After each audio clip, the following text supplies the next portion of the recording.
BLA के ऊपर एक क़यामत आ गई है और अब शायद वो पाकिस्तान के अंदर इस किस्म के धमाके या हरकतें नहीं कर सकेगी जो वो माजी में करती रही है। क्या तब्दीली आई बीएलए के ऊपर, क्या क़यामत टूटी, ये हम आपको पूरी तफसील के साथ आज के व्लॉग में बताएंगे। और इंडिया के ख़िलाफ़ एक फ़ैसला आ गया और इस फैसले के बाद अब इंडिया पाकिस्तान का पानी रोक नहीं सकेगा, और अगर उसने रोका तो पाकिस्तान और आर्मी बरादरी मिलकर क्या कर सकेगी, ये भी आपको इसी व्लॉग में बताया जाएगा। और इंडिया के अंदर जो पाकिस्तानी हाई कमीशन है उसका पानी बंद कर दिया गया है। इंडिया बहुत ही ओछे हथकंडों पे आया हुआ है, क्या उसे इस किस्म की हरकतें करनी चाहिए, ये भी आपको इसी व्लॉग पर पूरी डिटेल से बताएंगे। और वहाँ जो हमारे सफारतकार हैं उनके साथ क्या क्या हो रहा है पूरी डिटेल मुलाजा कीजिएगा। और इसके साथ साथ दुनिया के अंदर एक ऐसा खौफनाक किस्म का मिसाइल बना लिया गया है जो 20 साल तक फ़ज़ा के अंदर गर्दिश कर सकता है और 20 साल बाद भी अपने हदफ को बाकायदा निशाना बना सकता है। ये मिसाइल किसने बनाया और इसका किसको फ़ायदा होगा, ये भी आपको इसी व्लॉग में बताया जाएगा। और इसके साथ साथ जो सियासी ख़बरें हैं पाकिस्तान के अंदर, 3 छोटी छोटी सियासी ख़बरें हैं, वो भी आपको इसी व्लॉग में दी जाएंगी। ख्वाजा आसिफ साहब ने धमकी दे दी है कि उन तमाम ब्यूरोक्रेट्स के नाम बताऊंगा जिन्होंने पुर्तगाल में प्रॉपर्टी ले रखी है। और इसके साथ साथ मरी में सब लोग पाकिस्तान मुस्लिम लीग नून की लीडरशिप जो है उसकी मुलाकात हुई, उसमें क्या हुआ। और साथ ही आज अली मोहम्मद खान साहब ने पार्लियामेंट के सामने एक धुआंधार किस्म की तकरीर की और एक बहुत बड़ा एहतजाजी जलसा उन्होंने किया।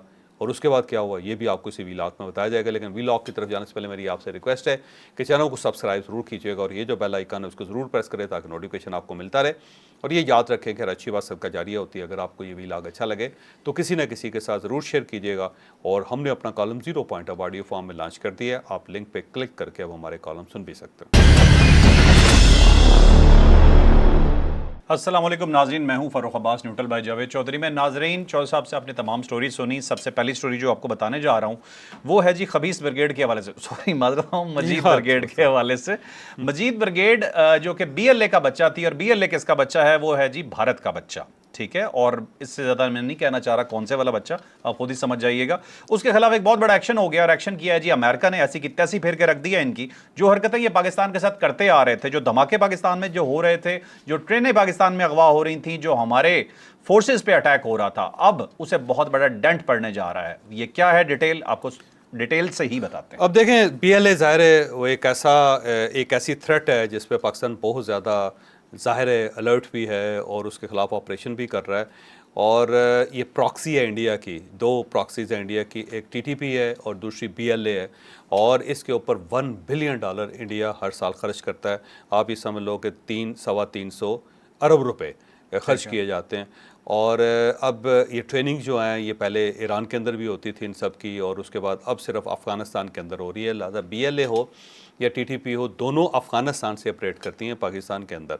और इनके पास वेपन्स भी हैं, फिर इनके पास बारूद भी है, फिर इनके पास अब कॉप्टर्स भी हैं।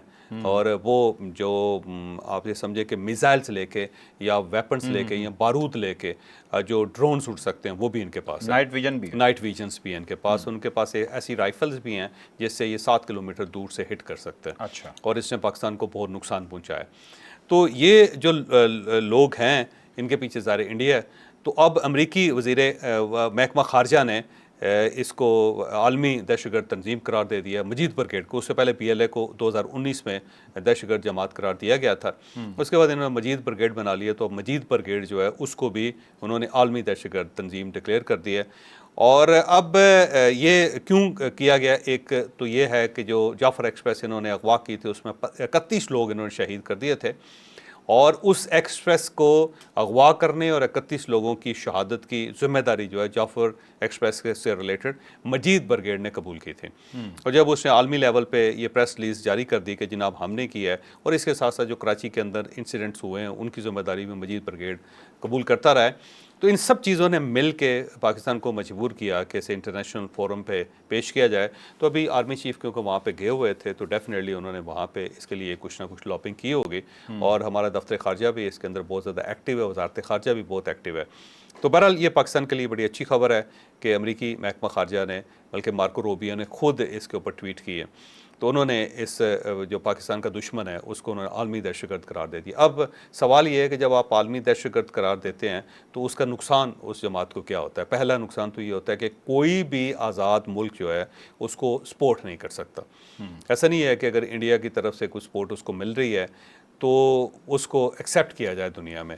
और पाकिस्तान ने जिस दिन प्रूफ दे दिए कि ये देखें जी इंडिया से ये साहब आए हैं, ये पैसे दिए गए हैं, ये ट्रेनिंग दी गई है, ये लोग हैं, ये उनकी ऑडियो, ये उनकी वीडियो, तो उसके बाद इंडिया के ऊपर सेंक्शंस लगना शुरू हो जाएंगे, इंडिया को टाइट कर दिया जाएगा। और इसके अलावा और भी कोई मुल्क अगर उसकी सपोर्ट कर रहा है तो वो सारे के सारे मुल्क फंस जाएंगे। इसके अलावा अगर इनके कोई अकाउंट्स हैं वो लोकल हैं या इंटरनेशनल हैं वो फौरी तौर पर सीज हो जाएंगे, बात दुनिया में किसी जगह पे भी हो।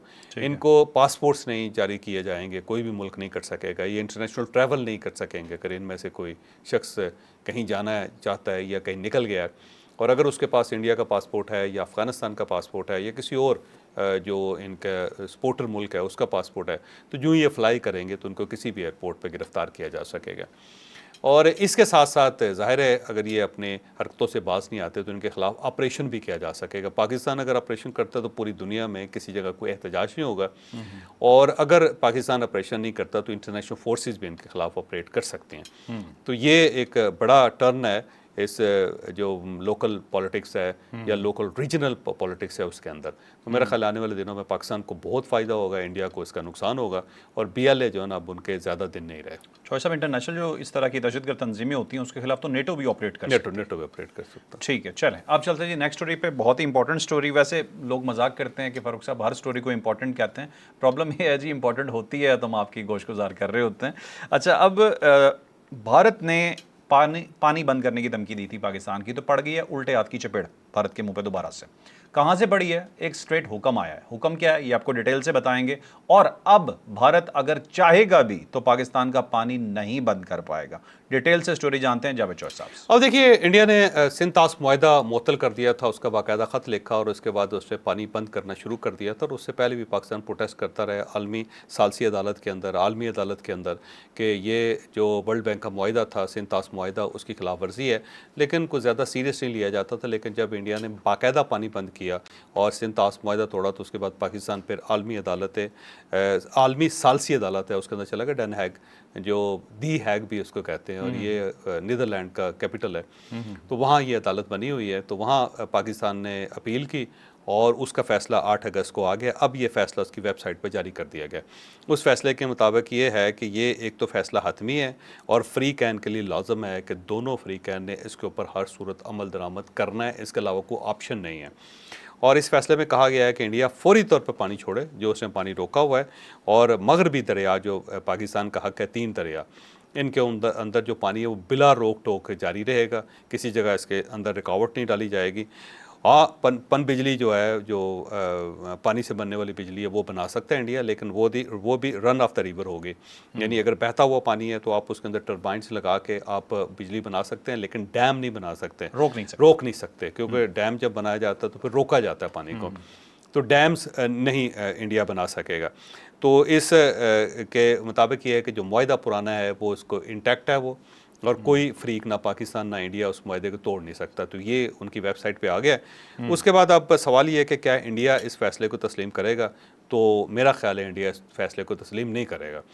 लेकिन जो पाकिस्तान का स्टेटस है वो आपको पता है कि आर्मी चीफ जब अभी अमेरिका में थे तो वहाँ पाकिस्तानियों से खिताब करते हुए उन्होंने बड़ा क्लियर कहा कि अगर इंडिया कोई भी डैम बनाता है तो हम वहाँ पर 10 मिसाइल मार के भी उस डैम को उड़ा देंगे। ये पाकिस्तान की अपनी पॉलिसी है। अब अगर बाहर से, क्योंकि फ़ैसला पाकिस्तान के हक़ में आ गया हुआ है और इंडिया अब इसकी खिलाफ वर्जी करता है, तो पाकिस्तान के पास ये जवाज़ है कि वो उन डैम्स को उड़ा सकता है और फिर आलमी बरादरी जो पाकिस्तान को सपोर्ट करेगी। तो ये पाकिस्तान के हाथ एक बड़ा अच्छा कार्ड आया है।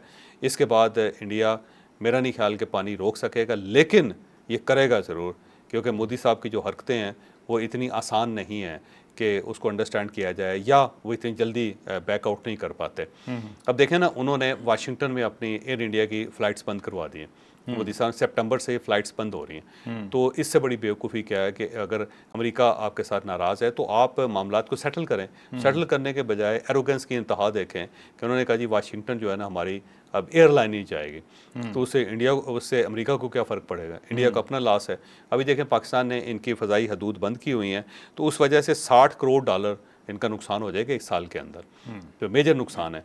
तो बजाय इसके कि पाकिस्तान के साथ मामलात को सेटल करें, एयर इंडिया जो है उसको ज़रा सांस आने दें, बजाय इसके वो क्रैश ही कर जाए, तो उसके बजाय जो है ना मज़ीद वो हीट को इंक्रीज़ करते चले जा रहे हैं।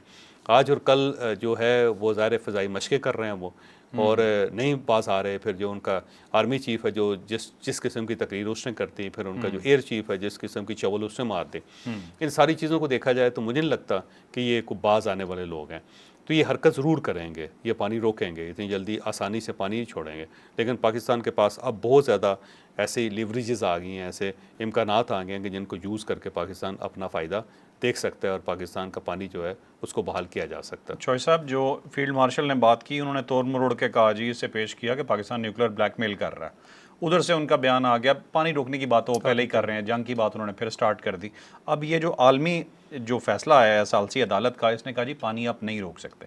अब अगर पानी रोकते हैं तो जो हमारे आर्मी चीफ ने कहा है कि हम डैम उड़ा देंगे, वो तो लेजिटिमेट हो जाएगा। नहीं, वो उड़ा सकते हैं क्योंकि वो तो, अदालती फैसला है। हाँ, अदालती फैसला दूसरी पूरी दुनिया सपोर्ट करेगी। ये ज़हन में रखो कि ये जो है ना एरोगेंस, वो किसी बंदे के अंदर हो या फिर किसी कौम के अंदर हो या किसी माशरे के अंदर हो, तो उसका डाउनफॉल स्टार्ट हो जाता है। इंडिया की बेवकूफ़ी ये है, उसकी हमाकत ये है कि वो मोदी के पीछे लग गए। और मोदी जो है वो एक अजीबोगरीब एरोगेंट आदमी है। उसने गुजरात के अंदर डिलीवर कर दिया था, फिर वो जब वफाकी सतह पे प्राइम मिनिस्टर बना तो उसने ज़ाहिर है अपनी बिज़नेस कम्युनिटी को बहुत डेवलप किया। इसमें कोई शक नहीं, इंडिया के अंदर बहुत पैसा डेवलप हुआ है, 334 उनके बिलियनर हैं। वही और है बड़ा अच्छा, इसने उसके अंदर एक एरोगेंस डाल दी, और इस एरोगेंस ने, इस गरूर ने, इस तकब्बर ने पूरे इंडिया का बेड़ा गर्क कर दिया। और आने वाले दिनों में मुझे लगता है कि या मोदी गया या फिर इंडिया गया। अगर लोगों ने इंडिया बचाना है तो फिर उन्हें मोदी से जान छुड़ानी पड़ेगी। आप देख लो कि वहाँ पे राहुल गांधी जो है वो कभी एक वक्त था, आज से तकरीबन 3-4 महीने पहले, आप मई से पीछे चले जाए ना, तो उसकी जो खबर थी वो थर्ड पेज पे भी नहीं लगती थी, अंदरूनी पेजेस पे भी नहीं लगते थे। और अब जो वो खबरें हैं वो हेडलाइंस बन रही हैं। अब उसने कल गिरफ्तार करवा के राहुल गांधी को हेडलाइन बना दी। अब वो हेडलाइन जो तमाम अखबारात के अंदर भी है, तमाम टेलीविज़न चैनल्स के ऊपर भी है, सोशल मीडिया के ऊपर भी है। और उसका जो बयान है ना मोदी के ख़िलाफ़, वो बाकायदा अब चल रहा है। और उसने जो एक इलेक्शन कमीशन का नैरेटिव था कि इंडिया का इलेक्शन कमीशन बड़ा ज़बरदस्त है, बड़ा ट्रांसपेरेंट है, दुनिया में सबसे ज़्यादा जो वोट्स हैं आपको पता है इंडिया के अंदर होंगे, 68 करोड़ के करीब वोट पड़ते हैं किसी भी इलेक्शन के अंदर। तो उसको राहुल गांधी ने चैलेंज कर दिया। उसने कहा जी इसके अंदर गड़बड़ हुई है, और ये साइंटिफिक गड़बड़ करके, कोई इलेक्शन के अंदर गड़बड़ करके तो ये जीता हुआ, ये तो हारा हुआ बंदा है। तो उसने चैलेंज कर दिया। तो अब राहुल गांधी जो है ना बड़ी तेज़ी से आगे बढ़ता हुआ नज़र आ रहा है। तो अब इस सारी चीज़ों को देखते हुए मुझे लगता है कि इंडिया के पास आने वाले दिनों में 2 ही ऑप्शन होंगे, या मोदी से जान छुड़वाएं या अपने मुल्क का बेड़ा गर्क करवा लें। बिल्कुल ठीक है जी, चलें आप चलते हैं जी नेक्स्ट स्टोरी पे जी। फिर बहुत ही इंपॉर्टेंट स्टोरी जी। यकीन माने ये जो भारतीय हैं ना, ये जो इनकी आरएसएस मेंटालिटी और ये इनकी गवर्नमेंट है, ये रेल की पटड़ियों पे बैठ के सोचते हैं। अब आप खुद ही रिलेट कर सकते हैं रेल के पटड़ियों पे क्यों जाते हैं। शौचालय इनके पास ज़रा कम होते हैं यार, क्या यार, नहीं मैं आरएसएस को कह रहा हूँ, इसमें क्या मसला है। और आपको ये भी पता है कि ये पीते क्या है, नहीं ले रहा नाम नहीं ले रहा, वही जो पीते हैं। तो उसके बाद जो जिस तरह के फैसले होते हैं वो मैं आपको बताने जा रहा हूँ जी। पाकिस्तानी सफारतकारों के साथ क्या कर रहे हैं अब ये देखें, ये आलमी पैगाम है। जब किसी के सफारतकार के साथ आप कुछ भी गलत करेंगे तो पूरी दुनिया में उसका मैसेज जाएगा जी कि आप किस तरह की कौम है, या आपके पास ठहरे हुए मेहमान या सफारतकारों के साथ आप किस हद तक गिर सकते हैं। तो ये एक बड़ी अजीबो गरीब स्टोरी है। हमें ये देख के दुख तो होता है क्योंकि ये पाकिस्तानियों के साथ हुआ है, लेकिन उससे ज़्यादा जो बदनाम हुआ है वो इससे इंडिया हुआ है। ये पूरी स्टोरी क्या है, डिटेल से बताते हैं। अब देखिए, पाकिस्तानी सफारतखाना जो वहाँ पे जो मिशन है पाकिस्तान का, उसका इन्होंने पानी बंद कर दिया। एक तो दूसरा पानी जो सीवरेज के लिए होता है, जो पाइप के अंदर पानी होता है, वो बंद कर दिया, और साथ जो साफ़ पानी पीने वाला है वो भी बंद कर दिया। तो वहाँ पर उन्होंने करबला सी मचा दी और बेचारे खासे डिस्टर्ब हैं वहाँ। दूसरा ये है कि वहाँ बिजली बंद कर देते हैं, दूसरी वहाँ पे गैस बंद कर देते हैं, और जो लोग सफारतखाने से बाहर निकलते हैं उनका पीछा किया जाता है, उनको हरासा किया जाता है। और जो हमारे सफारतकार हैं वो बाहर निकल नहीं रहे क्योंकि उनके साथ जो रवैया है वो बड़ा खौफनाक है। 4 जो सफारतकार हैं वो बाहर रह रहे हैं, क्योंकि ज़ाहिर है सफारती अमले के लिए सफारत खाने के अंदर तो जगह नहीं होती, तो आपने बाहर कहीं ना कहीं रिहाइश का बंदोबस्त करना होता है। तो 4 सफारतकार हैं और उन्होंने 3-3 महीने का किराया दिया हुआ, लेकिन 1.5 माह के बाद उनको वो घर खाली करने का नोटिस जारी कर दिया गया और मालिक मकानात जो है उन्होंने कहा जी जल्दी निकल जाएं, यहाँ पे हमारे लिए बड़ा मुश्किल है। और उसके बाद नए घरों के लिए जब वो एजेंट से रब्ता करते हैं तो उन्हें जब पता चलता है कि पाकिस्तानी एम्बेसी से फ़ोन है तो वो फ़ौरन फ़ोन ही बंद कर देते हैं, उसके बाद गायब हो जाते हैं। तो नया किराएदार जो है वो किराए पे मकान देने के लिए तैयार नहीं है। एजेंट्स जो हैं वो अब राब्ते में नहीं रहते और पाकिस्तानी सफारतखाने का सुन के गायब हो जाते हैं। इसका मतलब ये हुआ कि गवर्नमेंट ने उन सबको टाइट कर दिया। और इसके साथ साथ अखबारात बंद हैं, फिर साथ साथ जो बाकी ज़रूरियात हैं, मसलन फूड है, आप अगर सफारत खाने के अंदर से फूड की डिलीवरी के लिए फ़ोन किया जाता है तो फूड डिलीवर नहीं की जाती। फिर जो अशाए खुरोनोशा जो खाने पीने वाली चीज़ें हैं वो ज़ाहिर डिलीवर करते हैं मुख्तलिफ जो वेंडर्स हैं। तो अब कोई वेंडर जो है ना दूध सप्लाई करने के लिए तैयार है, ना फ्रूट वहाँ पे सप्लाई करने के लिए तैयार है, ना वो ग्रॉसरी या फूड सप्लाई करने के लिए तैयार है। तो वहाँ पे एक अजीब सा क्राइसिस इंडियन जो गवर्नमेंट है उसने पैदा कर दिया हुआ है। फिर जो जो वहाँ पे लोग हैं, इजाफी अमला जो पाकिस्तान का जाना है, उनके वीज़े नहीं जारी किए जा रहे और वहाँ पे जो लोग मौजूद हैं उनको सिर्फ 3-3 महीने के विज़िट दिए जाते हैं और फिर 3 महीने बाद उनको दोबारा एक्सटेंशन के लिए एक लंबी ख्वारी बर्दाश्त करनी पड़ती है। इसके मुकाबले में पाकिस्तान के अंदर जो इंडियन सफारतकार हैं बिल्कुल कंफर्टेबल हैं। ना यहाँ पे किसी ने बिजली बंद की है, ना किसी की गैस बंद की है, ना पानी बंद किया है। वो यहाँ शहर के अंदर धनधनाते फिरते हैं, कोई बंदा उनसे पूछता नहीं है। तो पाकिस्तान का जो ज़रफ़ है बिल्कुल डिफरेंट है, इंडियन ज़रफ़ जो बिल्कुल डिफरेंट है। तो ये मेरा ख्याल ये है कि मोदी साहब ने अपनी मत मार ली हुई। इस लेवल पे कभी भी कोई भी गवर्नमेंट इंडिया के अंदर नहीं गई जो इस वक्त मोदी कर रहा है पाकिस्तानी हाई कमीशन के साथ और उसके स्टाफ के साथ। पूरी दुनिया में ऐसा कोई करता है? नहीं करते। इवन जब रशिया और अमेरिका की कोल्ड वार चल रही थी तो उस दौरान भी सफारत खाने मौजूद थे और हर जगह पे खुले हुए थे और किसी जगह किसी ने कोई गड़बड़ नहीं की। लेकिन इस लेवल पे कभी कोई नहीं गया। मैं सुन, लेकिन रशिया और अमेरिका के दरमियान कितनी कोल्ड वार चली, क्यूबा और अमेरिका के दरमियान कितने तल्लुकात ख़राब हैं, लेकिन इसके बावजूद इस लेवल पे आज तक वहाँ पे कोई नहीं गया।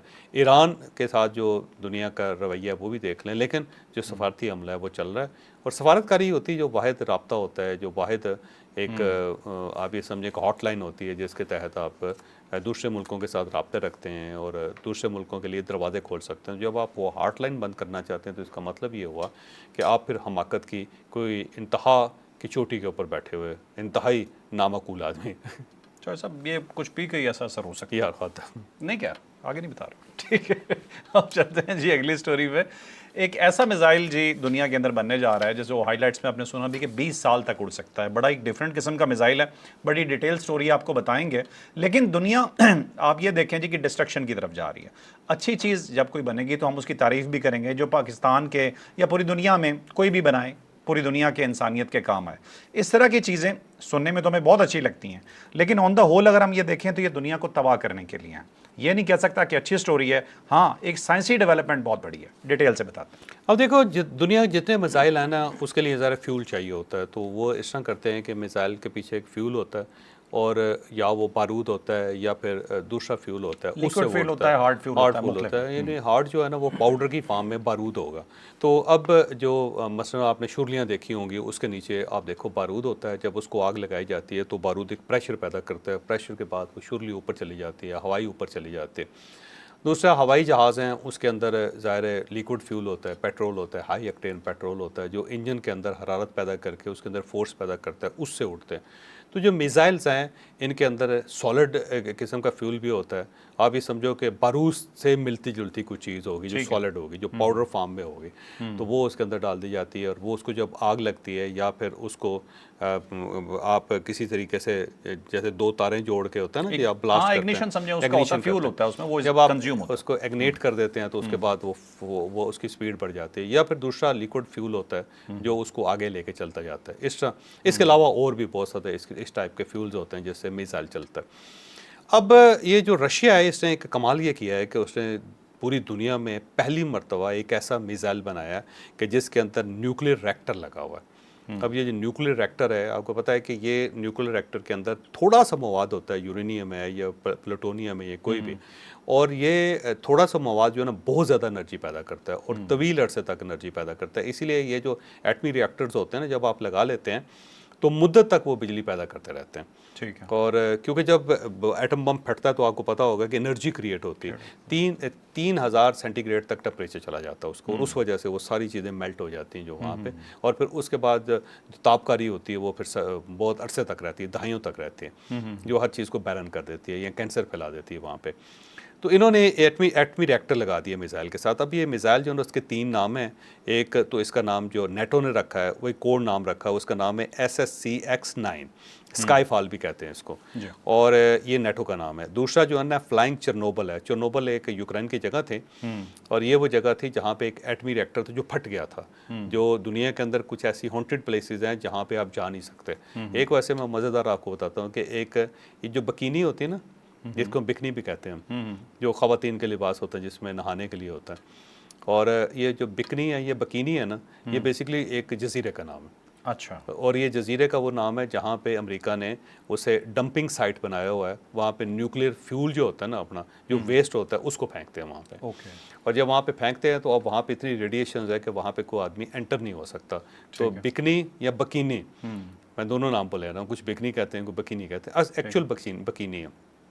तो वो उसका नाम ही इसलिए रखा गया था कि एक वक्त था कि बहुत ज़्यादा शोर होगा था कि ये पूरे जजीरे को बेड़ा गर्क कर दिया इन्होंने, वहाँ से लोगों को निकाल के अब वहाँ से कोई बंदा करीब से भी नहीं गुजर सकता, ना कोई जहाज़ गुजर सकता क्योंकि वहाँ पे रेडिएशन है। तो वो जब खबरें छपनी शुरू हुई तो उस बंदे ने नाम ही इसका नाम बकीनी रख दिया। अच्छा।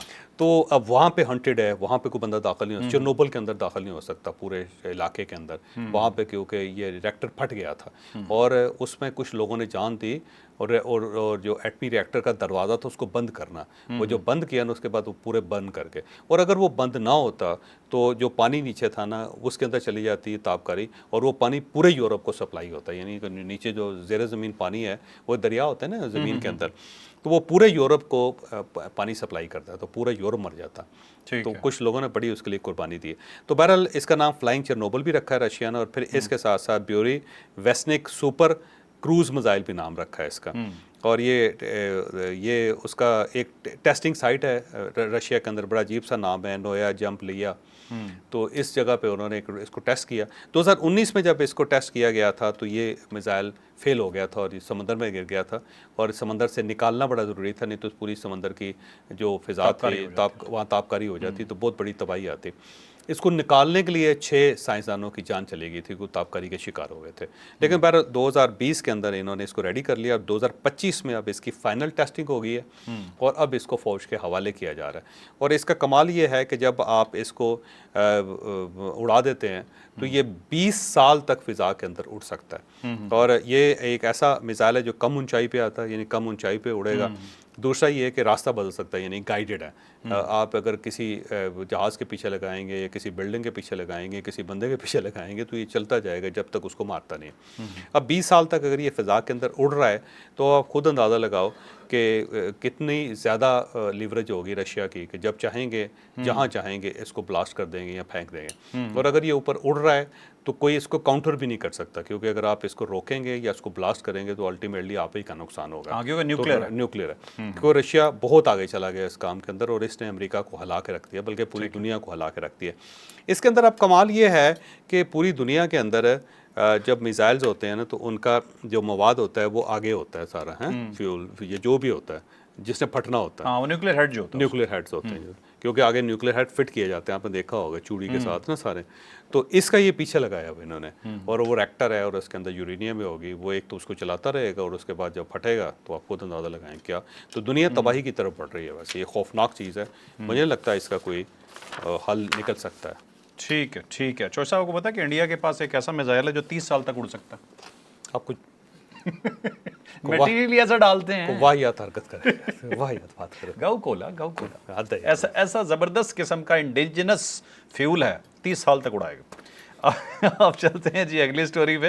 हमारी लोकल स्टोरीज़ आज हमने शामिल की हैं जी, स्पेशली छोटी छोटी स्टोरीज़ हैं, आपको बताएंगे ख्वाजा आसिफ साहब के हवाले से कि ख्वाजा आसिफ साहब ने एक धमकी दी है, वो धमकी क्या है। फिर मरी पे आते हैं, मरी में एक बड़ी सीक्रेट मुलाकात हुई है, उसकी वजह क्या है। और फिर आपको साथ ये भी बताएंगे कि पार्लियामेंट के सामने एक बहुत ज़बरदस्त एहतजाज हुआ है। ज़बरदस्त क्यों कह रहा हूँ ये भी जानिएगा। और ख्वाजा आसिफ साहब जो है इनका एक कंट्रोवर्सी स्टार्ट हुई थी, इन्होंने जब इस्तीफ़ा दे दिया था या छुट्टी पे चले गए थे या गायब हो गए थे या खामोश हो गए थे, तो उससे इन्होंने एक ट्वीट की थी कि जो ब्यूरोक्रेट्स हैं इनका ये जो पुर्तगाल के अंदर वहाँ पे नेशनलिटीज़ ले रहे हैं और जितनी करप्शन करते हैं वो अगर देखी जाए तो बस आप कानों को हाथ लगाएंगे। वैसे जो ख्वाजा साहब की बात ये गलत नहीं है, लेकिन सारे ब्यूरोक्रेट नहीं है। इस ब्यूरोक्रेसी के अंदर ऐसे ऐसे ईमानदार लोग भी हैं, आप यकीन करें कि मैं एक ब्यूरोक्रेट अब रिटायर हो गया हूँ मैं, तो वो ये जी कॉमन पिन नहीं होते जो पेपर्स के ऊपर लगाने के लिए, हाँ जी। यार उन्होंने 2 रखी हुई थी। तो मैंने उनसे पूछा कि ये 2 मुख्तलिफ क्यों, कलर क्यों मुख्तलिफ रखे हैं? उसने कहा ये मेरे ज़ाती है और ये दफ्तर की है। दफ्तर के कागज़ पे मैं ये लगाता हूँ, ज़ाती हो तो मैं ये लगाता हूँ। यानी इस हद तक ईमानदार लोग। तो पाकिस्तान में अभी भी इतने ईमानदार ब्यूरोक्रेट्स हैं, इतने ईमानदार ब्यूरोक्रेट हैं कि आप यकीन करें कि उनके हाथ चूमने को दिल करता है। लेकिन फिर यहाँ पे गंदी मछलियाँ भी हैं जिन्होंने पुर्तगाल के, अमेरिका के अंदर, यूरोप के अंदर, मलेशिया के अंदर, टर्की के अंदर जायदादें बनाई हुई हैं। वहाँ पे बड़े बड़े विलास रखे हुए हैं, बड़ी बड़ी ज़मीनें, बड़े बड़े फार्म हाउसेस बनाए हुए हैं।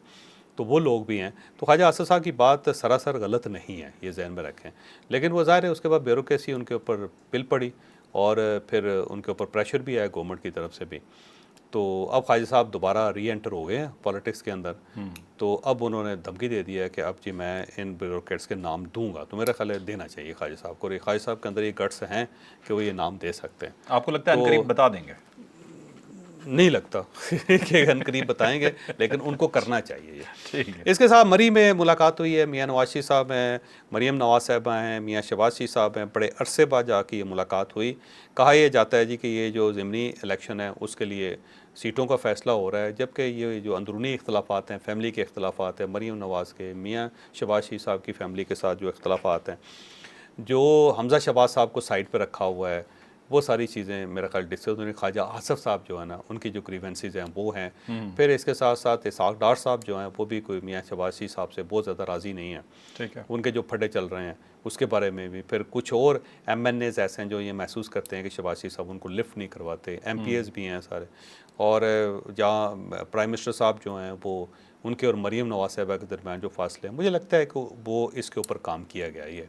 ठीक है। लेकिन इतनी जल्दी ये मसले हल नहीं होंगे, क्योंकि वजह ये है कि तख्त एक है और उम्मीदवार 2 हैं, बल्कि 3 हैं, बल्कि 4 हैं। तो अब इतने ज़्यादा उम्मीदवार होंगे तो कहीं ना कहीं फटा तो चलता रहेगा सारा। अब इसके बाद आखिरी अली मोहम्मद खान साहब ने पार्लियामेंट हाउस के सामने आज नारे लगा दिए उन्होंने शाम के वक्त, और बड़ा जमे का फीट था वहाँ पे, बड़े कोई लाखों की तादाद में लोग थे। लेकिन जब गिने गए तो सिर्फ 10 निकले, और वो भी उनके अपने MNAs, वो पूरे MNAs भी अली मोहम्मद खान साहब के साथ बाहर नहीं निकले। ये वैसे अजीब बात है। इमरान खान साहब के लिए मेरा ख्याल है पूरी पार्टी जब तक इकट्ठी नहीं होगी और कुर्बानी देने के लिए तैयार नहीं होगी, मसला यहीं पे लटका रहेगा। बिल्कुल ठीक है। और वैसे मेरे ख्याल चौधरी साहब अली मोहम्मद खान साहब या नियाजुल न्याजी जिस तरह से हैं, ये चांद है कि उन लोगों में से हैं जो वाकई बड़े फेयर लोग हैं, नहीं, मुखलस बहुत मुखलस हैं। और ना इमरान खान साहब ने इनकी उस वक्त कदर की जब वो इक़्तिदार में थे, और ना इमरान खान साहब आज इनकी कदर कर रहे हैं जब वो इक़्तिदार में नहीं है। बिल्कुल ठीक। नाज़रीन, आपने आज का व्लॉग देखा, यकीनन बहुत इन्फॉर्मेटिव रहा होगा। लाइक शेयर सब्सक्राइब करना बिल्कुल नहीं भूलेंगे। इजाज़त दीजिए, अल्लाह हाफ़िज़। पाकिस्तान जिंदाबाद।